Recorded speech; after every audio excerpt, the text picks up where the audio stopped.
Desisto, não sei mais fazer vídeo curto não. Olá pessoas, meu nome é Diego J, também conhecido como Greedy Ambicioso, e este é mais um Greedy Vlog. Dessa vez não sobre Saint Seiya, mas sobre o segundo tema principal deste canal, Yu-Gi-Oh! Vlogs de Yu-Gi-Oh! Não são tão frequentes por aqui, mas isso pode mudar no futuro, né? Quem sabe? Este é um vídeo sobre card design, mais especificamente sobre como alguns arquétipos do nosso querido jogo de cartas possuem algumas mecânicas extremamente criativas. Se a premissa desse vídeo lhe parece familiar, talvez você tenha lido um certo artigo publicado no blog da Yu-Gi-Oh! Nexus, escrito pelo Subonito, em que ele comentou exatamente isso. 4 decks com uma mecânica expressiva que visavam extrapolar os limites do card game e interpretar outras mídias dentro das regras do jogo. Eu adorei aquele artigo na época em que ele foi escrito, inclusive se você não leu, eu vou deixar o link aqui embaixo na descrição, porque ele é muito bem escrito. Ele realmente chama a nossa atenção para alguns detalhes nas mecânicas desses arquétipos que às vezes a gente não capta. Eu fiquei com vontade de escrever e até gravar alguma coisa sobre esse assunto naquela época, mas eu não tinha muito o que fazer, né? Eu não podia simplesmente copiar os arquétipos que ele falou, né? Porque plágio é pouca bobagem. E eu não sabia que outros arquétipos eu poderia falar aqui que ele já não tivesse falado. Mas alguns lançamentos recentes reacenderam a minha vontade de falar sobre esse assunto, e assim sendo, este é o meu vídeo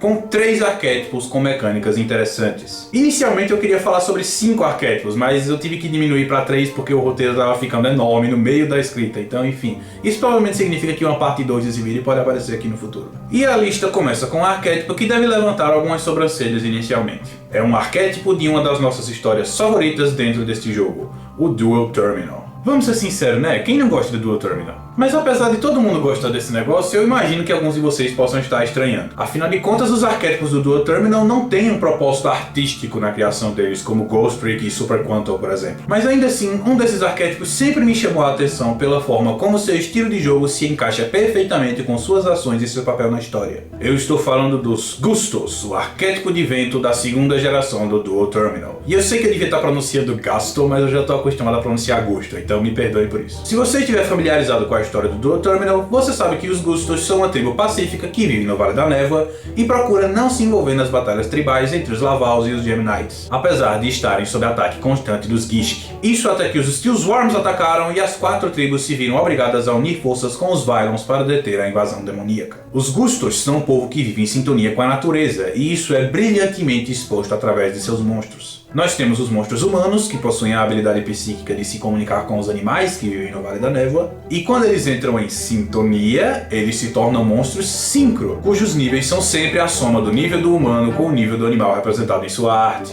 E isso é só o básico do básico. Como eu falei, os Gustos são uma tribo extremamente pacífica, eles não se envolvem nas batalhas das outras tribos e lutam apenas para se defender. E isso também é demonstrado brilhantemente através de seus efeitos. Das 25 cartas relacionadas aos Gustos que nós temos nesse jogo, apenas 3 possuem efeitos de destruir cartas do oponente.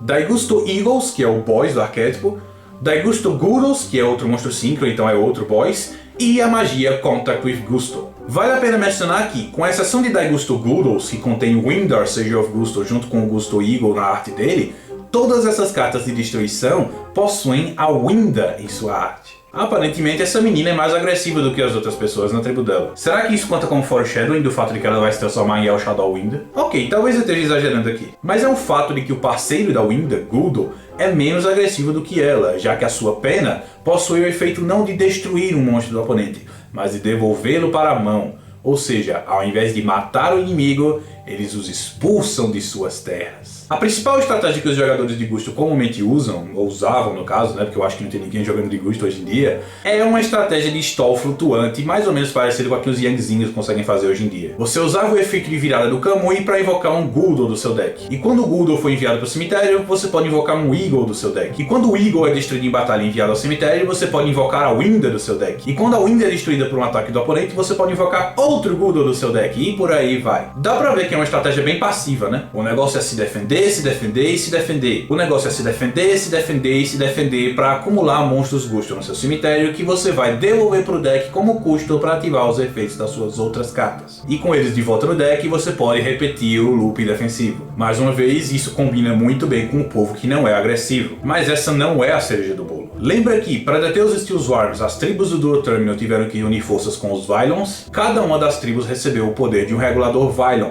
e E a propósito, cada uma dessas combinações também tem os níveis combinando. Noelia, a líder dos Gishki, recebeu o poder do Vylon Tetra e o sacrificou com o Aqua Espelho Gishki para se tornar Evigishki Tetrogar. Laval Cannon recebeu o poder de Vylon Stella e se tornou Laval Valstenon. Geminite Crystal, o mais poderoso dos Geminites, se fundiu com o Vylon Prism e se transformou em Geminite Prismaura. E esse é o único monstro cujo nível não muda no final, porque a invocação Fusão é a única das invocações especiais desse grupo que não liga para o nível das matérias. E por fim, a principal guerreira dos Gusto, Reese, recebeu a ajuda de Vylon Sphere e se transformou em Daigustos Freeze. E esta, na minha opinião, é a carta mais genial do arquétipo. A união com os Vylons aconteceu para aumentar o poder das tribos contra os invasores. Como foi que os Vylons resolveram potencializar as habilidades dos Gusto? Dando poderes de destruição para eles? Aumentando suas capacidades ofensivas? Não. O que eles fizeram foi permitir que os Gustos usem seu estilo de jogo passivo para atacar. Freeze tem um ataque baixo de apenas 2000, mas ela não pode ser destruída em batalha. Ou seja, ela é uma barreira defensiva, o que combina muito com o estilo passivo dos Gusto. Mas a melhor parte é o seu outro efeito. Todo dano de batalha que você sofreria de uma batalha envolvendo um monstro Gusto é causado ao seu oponente ao invés. Ou seja, seu oponente pode atacar à vontade, é ele quem vai tomar todo o dano. E melhor ainda, aquele loop defensivo que eu mencionei lá atrás, agora ele pode ser usado ofensivamente. Você faz a flip summon de um Kamui, invoca um Goodo do seu deck e ataca com o Kamui. Seu oponente toma todo o dano, o Kamui é destruído. Você ataca com o Goodo, seu oponente toma todo o dano, o Goodo é destruído e você traz um Eagle do seu deck. Você ataca com o Eagle, seu oponente toma todo o dano, o Eagle é destruído e você traz a Winder do seu deck. Você ataca com a Winda, o oponente toma todo o dano, a Winda é destruída e acaba aí, porque para a Winda ativar o efeito dela, ela precisa ser atacada. A estratégia suicida não funciona com ela. Mas ainda assim, você viu o ataque desses monstros? É baixíssimo. Isso dá pra ferrar muito com o oponente. Gustos podem não ser nenhum Ghost Trick em originalidade, mas eles souberam muito bem passar o espírito da tribo através do gameplay, vocês precisam admitir. E para terminar com mais um detalhezinho interessante sobre esse arquétipo, eu vou deixar linkado aqui na descrição do vídeo um artigo de Eva da Yu-Gi-Oh! Organization, em inglês infelizmente, sobre como os Gustos e seus descendentes, os Ritual Beasts, fazem referência aos Ainu, que são um povo indígena do Japão, cuja religião tem um grande enfoque em se tornar um com a natureza e se comunicar com os espíritos. Dei uma checada. E o próximo é um velho arquétipo muito querido por mim e que foi revitalizado recentemente. Eu mencionei no Grid Memes com os Arautos que uma das minhas criaturas mitológicas favoritas é o Hellhound. Primeiro porque eu adoro o cachorro, é a melhor criatura que existe na face dessa terra. E demônios também são uma criatura que eu acho muito da hora. Especialmente porque há várias e várias formas de representar essas criaturas, desde as bestas ferozes de Doom até os bichonens de High School DxD, passando por uma infinidade de outras formas. Mas sem sombra de dúvidas, a minha forma favorita, que é a única criatura mitológica para mim que supera os Hellhounds, é o Anjo Negro. O anjo caído que se rebelou e foi expulso do céu. Eu adoro esse conceito. E é exatamente esse o conceito dos Dark Lords, ou, no Japão, Datenshi, que significa anjo caído. Os novos Dark Lords foram o que me deixaram com vontade de falar do arquétipo aqui, mas os antigos não são uma coisa pra simplesmente se ignorar, não. Vamos tirar logo Marie the Fallen One e Nurse Raffico the Fallen One do caminho. Tecnicamente elas são Dark Lords porque elas têm Datenshi no nome delas em japonês, mas elas são meio que as bolas fora, né? Basta dizer que Marie é obviamente baseada na Virgem Maria e que Raffico, sem o E que foi adicionado pela romanização ocidental, é Lúcifer ao contrário, então não tem muita coisa pra se adicionar aqui. Mas o restante dos Dark Lords antigos são baseados nos 7 pecados capitais, que é outro conceito que eu gosto bastante, né? Eu acho que não preciso falar isso. Ou melhor, em 6 deles, porque a gente ainda não tem um Dark Lord da preguiça. Quer dizer, talvez você possa considerar Marie e Raffico como Dark Lords da preguiça, né? Já que os efeitos delas são bem passivos e envolvem basicamente você ficar sentado fazendo nada. Mas vamos falar dos Dark Lords de verdade, né? O antigo boss do arquétipo, Dark Lord Desire, representa o desejo, a ambição, o pecado da ganância. Asmodeus é o nome do demônio patrono da luxúria. Superbia é o nome em latim do pecado da soberba, o orgulho. Zerato é um pouco mais complicado, mas se vocês conhecem a história do guerreiro de Zera, vocês sabem que depois que ele passou a servir o Santuário do Céu e se tornar um anjo, ele eventualmente se transformou num arcanjo, Ash Lord Zerato. Mas ele acaba caindo na escuridão e se torna Dark Lord Zerato. E você pode ver no fundo da arte dele que o Santuário do Céu foi destruído em um ataque de fúria, o que liga Zerato a Satã, o demônio patrono da ira. E sim, Lúcifer, o anjo caído, e Satã, o adversário de Deus, não são necessariamente o mesmo personagem, e eles são uma confusão que se perpetua através da história, e etc. Mas eu não acho que foi alguém formado em teologia que criou essas cartas. Vamos dar uma colher de chá e usar a teologia do povão mesmo. Ede-Arai é um pouco mais complicado. Arai é o nome de certas manifestações das maldições na mitologia grega, que às vezes eram confundidas com as fúrias, ou Erinhas, que são deusas da vingança. Isso não é muito elucidativo e talvez fizesse a gente pensar que Ede-Arai represente a ira, mas eu tenho plena certeza de que Zerato é o Dark Lord que representa a ira aqui. Eu posso estar tentando espichar demais as coisas aqui, mas o máximo que você vai poder dizer é que é uma coincidência, não que não tem nada a ver. Mas o corpo de Ede-Arai é verde da cor da inveja. Eu não sei, na minha cabeça faz sentido. E por fim, o Kobak, que só existe no mangá por enquanto, e eu estava esperando que fosse ser a próxima promo da V-Jump, mas aí a porcaria da Konami resolveu botar a porra de uma maga negra no lugar, é baseado em Ukoba, que é um demôniozinho que serve a Beelzebub, o demônio patrono da gula. Mas não foi pela construção desses Dark Lords que eu resolvi incluir o arquétipo nesse vídeo. Como eu já mencionei, foram os novos Dark Lords que me impressionaram e vocês logo verão por quê. Para começar, os novos Dark Lords brincam um pouco com o velho costume das religiões que tentam expandir sua influência: demonizar a religião dos outros. Dentre esses novos monstros, alguns deles são deuses de outras religiões, que estão sendo representados aqui como anjos caídos e servos de Lúcifer. Mas a primeira carta que eu gostaria de comentar, na verdade, não é nem sequer um monstro. É a armadilha Dark Lords Falling from Grace. Mano, essa arte é linda, velho. Não só porque ela nos mostra a aparência de Lúcifer como um anjo antes dele ter sido expulso dos céus, mas também porque ela conecta os Dark Lords a uma outra série de cartas que nós conhecemos muito bem.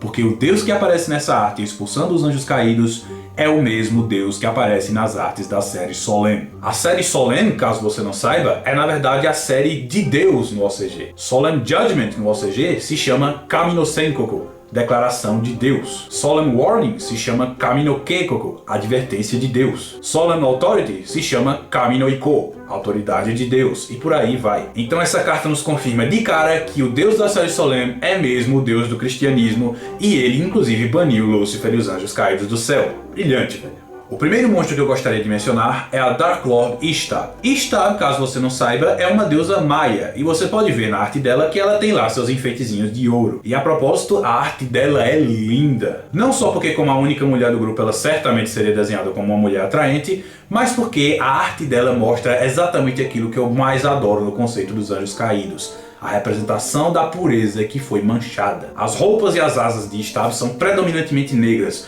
mas você tem algumas manchas do branco puro que ela vestia enquanto ainda era uma serva de Deus no céu. Mas apesar da arte dela ser linda, essa não é a coisa mais fascinante. O efeito da Ishtar é descartar a si mesma junto com outro Dark Lord da sua mão para o cemitério, para que você puxe duas cartas. É um efeito bastante útil para o deck, porque ele acelera suas jogadas e conserta mãos brincadas, e ele fica ainda mais fascinante quando você descobre que Ishtar era a deusa maia do suicídio. Ela literalmente se suicida junto com outro Dark Lord para você puxar duas cartas. Dorme com essa? Aliás, isso torna a aparição dela na arte de Dark Lord's Temptation bem mais sinistra, você não acha? O segundo Dark Lord que eu gostaria de comentar é o Dark Lord Tezcatlipoca. Tezcatlipoca é um deus de uma outra grande religião da América pré-colombiana, a religião dos Aztecas. Você pode ver de novo na arte dele que ele tem ouro e coisas do tipo pelo corpo, e inclusive as juntas dele fazem parecer que o corpo dele é mecânico, o que é muito da hora. Tezcatlipoca é um deus associado com vários conceitos, como a noite, furacões, o norte, a terra, a discórdia, a guerra, a beleza e os jaguares. Mas não necessariamente o mal. Tezcatlipoca não é um deus maligno, ele é um deus patrono dos aztecas e inclusive bastante adorado. Talvez ele tenha sido escolhido para se tornar um anjo caído no jogo porque, apesar dele não ser maligno,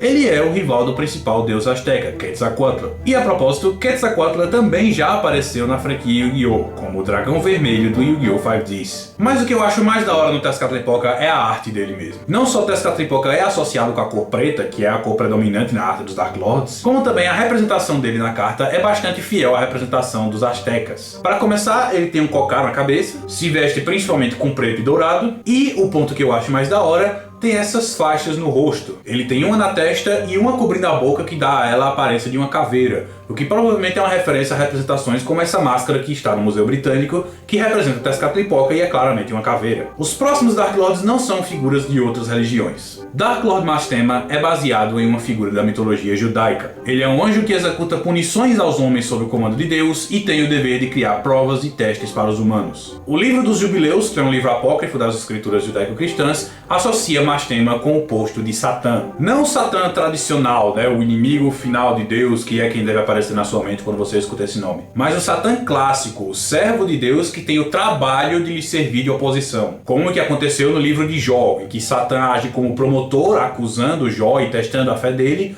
e Deus age como o advogado de defesa. A palavra Satã significa, afinal, adversário. Mas essa não é a visão mais comum que nós temos de Satã. Satã é o inimigo final de Deus e é a raiz de todo mal e etc. Talvez por causa dessa imagem de Satã, Mastema seja o Dark Lord com a aparência mais demoníaca dentre eles. Ele tem chifres, ele tem uma feição bestial do rosto. Mas o outro lado de Satã, como o servo de Deus que lhe serve de oposição, não foi esquecido por quem desenhou essa carta. E isso pode ser visto claramente pelo fato de que Mastema é o único dos novos Dark Lords cujas asas são completamente brancas. Star tem algumas manchas brancas nas roupas dela, os outros Dark Lords têm algumas penas brancas nas asas, mas Mastema é o único que mantém as asas inteiramente brancas como elas eram quando ele vivia no paraíso. Belo toque, Konami. Sobre Dark Lord Andujas eu não tenho muito o que falar. Andujas é um demônio com cabeça de unicórnio associado a trovões e tempestades. A Konami desenhou como um unicórnio alado, porque todos eles são anjos, então eles precisam ter asas. E eu não sei, Andujas é o Dark Lord que eu menos gosto. Provavelmente porque ele é um cavalo, que é um bicho que eu não gosto muito. Tá, Greedy, mas a maioria do que você falou aí é estética. Qual é a grande mecânica criativa dos Dark Lords? De fato, os Dark Lords não foram criados com nenhum propósito artístico, como os Kaijus e por aí vai. E a maior parte do que eu falei aqui é mesmo trivia que você pode encontrar na Wikipédia sobre qualquer arquétipo do jogo. Mas ainda assim, há alguns detalhes geniais. Como por exemplo, o efeito principal que cada um desses 4 Dark Lords que eu mencionei compartilham. Você pode pagar 1000 pontos de vida para copiar o efeito de um Spell or Trap Dark Lord no seu cemitério. Essas cartas geralmente têm restrições de um uso por turno e custos de enviar monstros Dark Lord para o cemitério para serem ativadas. Mas quando elas são copiadas por esses monstros, elas não vêm com nenhum custo e nenhuma restrição. Só os benefícios. O que é lógico. Afinal de contas, a magia deles deve vir mais poderosa se a fonte da energia vier direto do inferno, não é verdade? Mas a peça principal desse pacote, a carta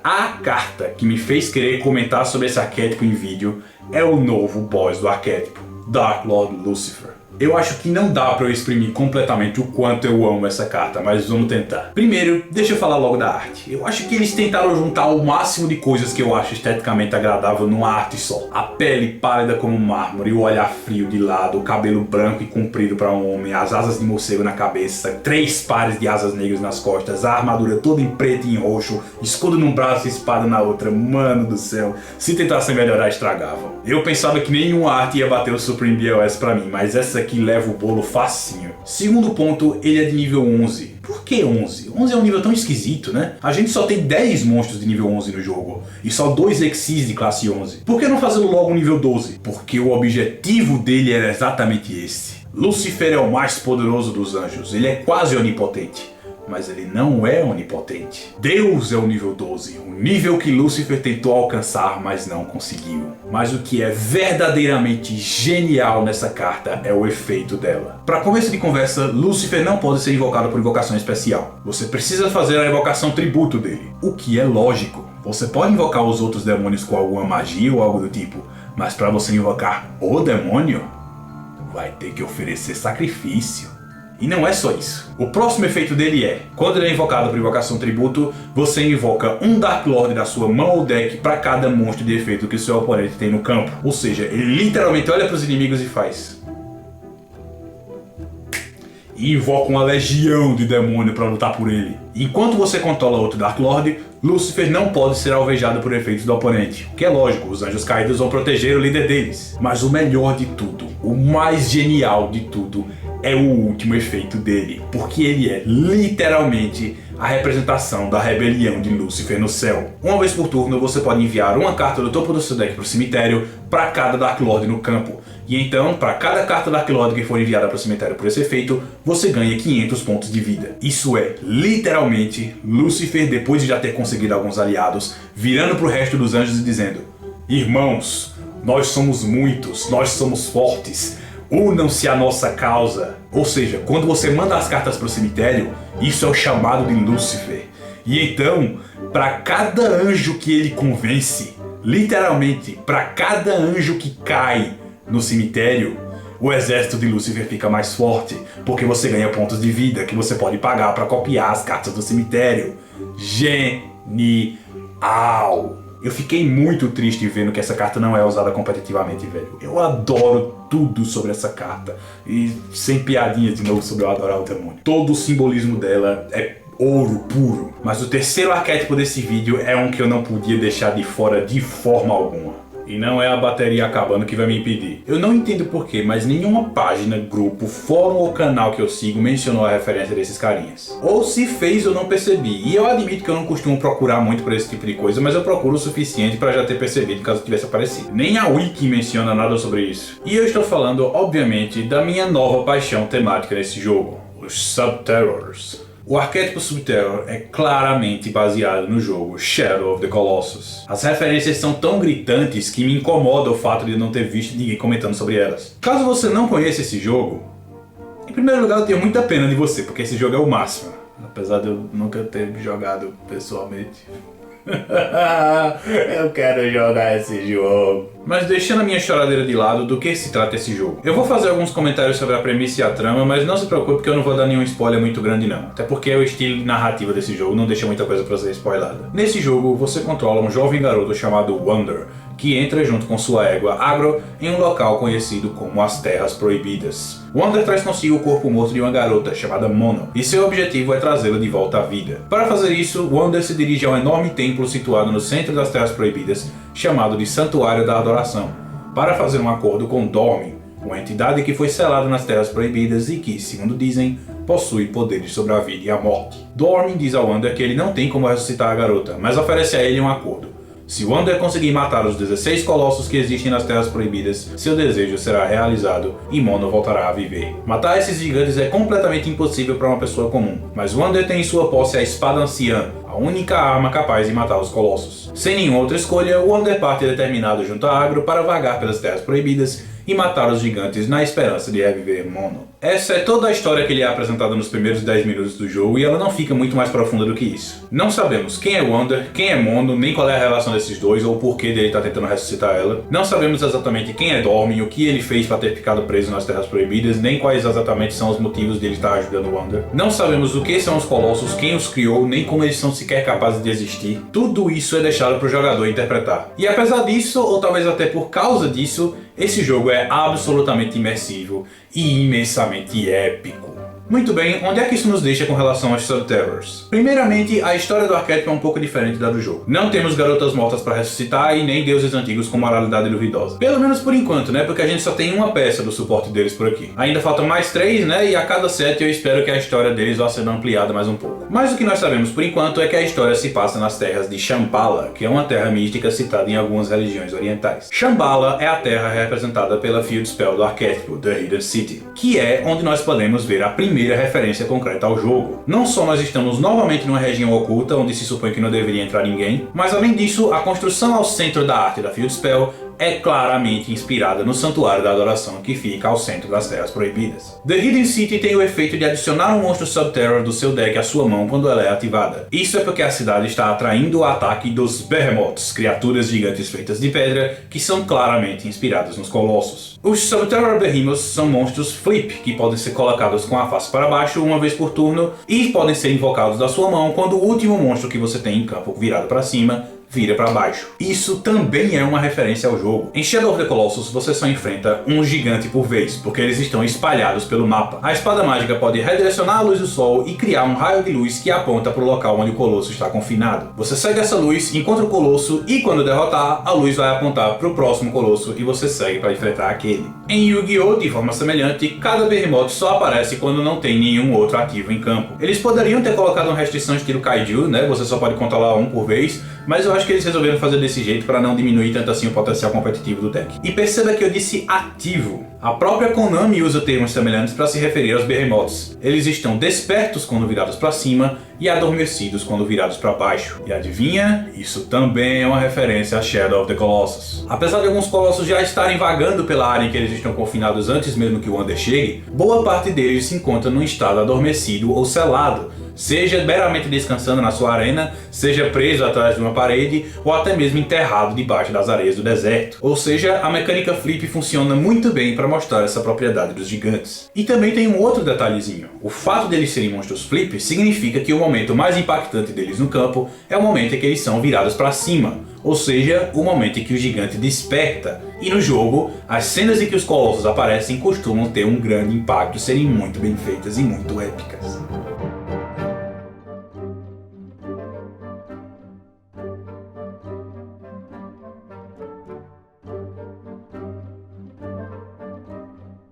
Mas os Behemoths não são os únicos monstros que a cidade pode buscar, e essas não são as referências a Shadow of the Colossus que eu achei mais da hora. Não, não. Esse posto vai para minha carta favorita desse deck, o guerreiro que protege Shambhala do avanço dos terríveis Behemoths.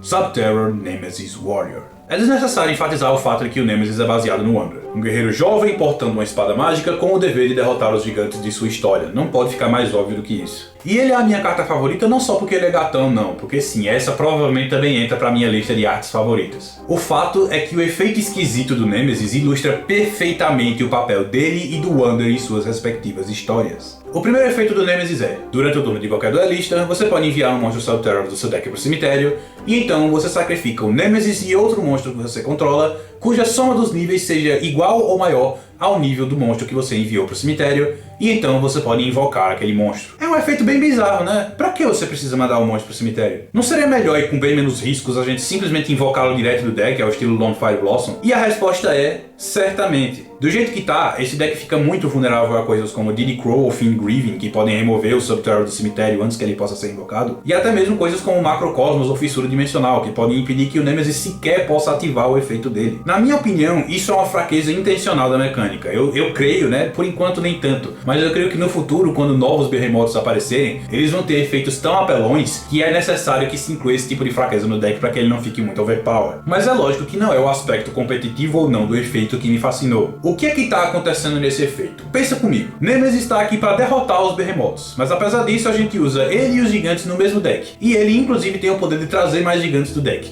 Não é esquisito? Veja bem o que é que está acontecendo. Considere um deck Subterror puro. No momento é impossível porque a gente só tem 3 monstros, mas eu acredito que no futuro, quando mais suportes chegarem, isso vai acabar sendo possível. A situação é, você tem um monstro no campo, que é um gigante, e então você invoca o Wander, o Nemesis. O trabalho do Nemesis é derrotar os Behemoths, e ele não pode parar, porque tem gigantes atacando Shambhala por todos os lados. Então, o que é que acontece nesse efeito? Nemesis percebe que tem outro gigante se aproximando por outro lugar, que é o gigante que você envia para o cemitério.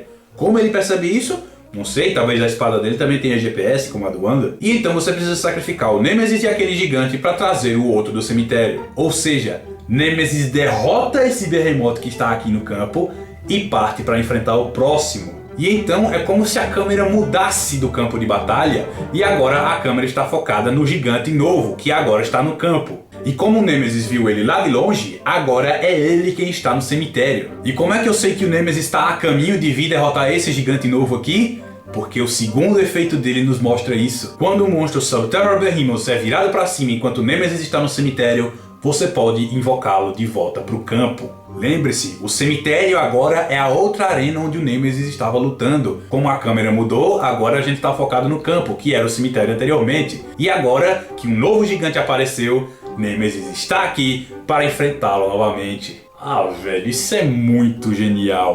É uma pena que eu não saiba jogar com esse deck, velho. Eu já tentei várias e várias receitas, com Tarot Prey, com Ghost Trick, até com Gear, mas eu não consigo usar Subterrors da forma como eles estão agora. Eu espero que os novos suportes da I9 melhorem essa situação, porque eu quero muito jogar com esse deck, velho. Quincy da Yu-Gi-Oh! Organization acredita que a gente vai receber 2 gigantes e um guerreiro a cada novo set de suporte. Apesar de não dizer que isso é impossível, né? Se eles realmente quiserem manter a referência a Shadow of the Colossus, eles vão manter um único guerreiro, só o Nemesis. Eu acredito que a gente vai continuar recebendo 2 gigantes por booster, mas a terceira carta provavelmente não vai ser um guerreiro se eu tivesse que apostar. Talvez a gente ganhe uma carta representando a Agro, ou Dormin, ou até Mono, quem sabe. Vamos esperar, né? E esse foi o vídeo.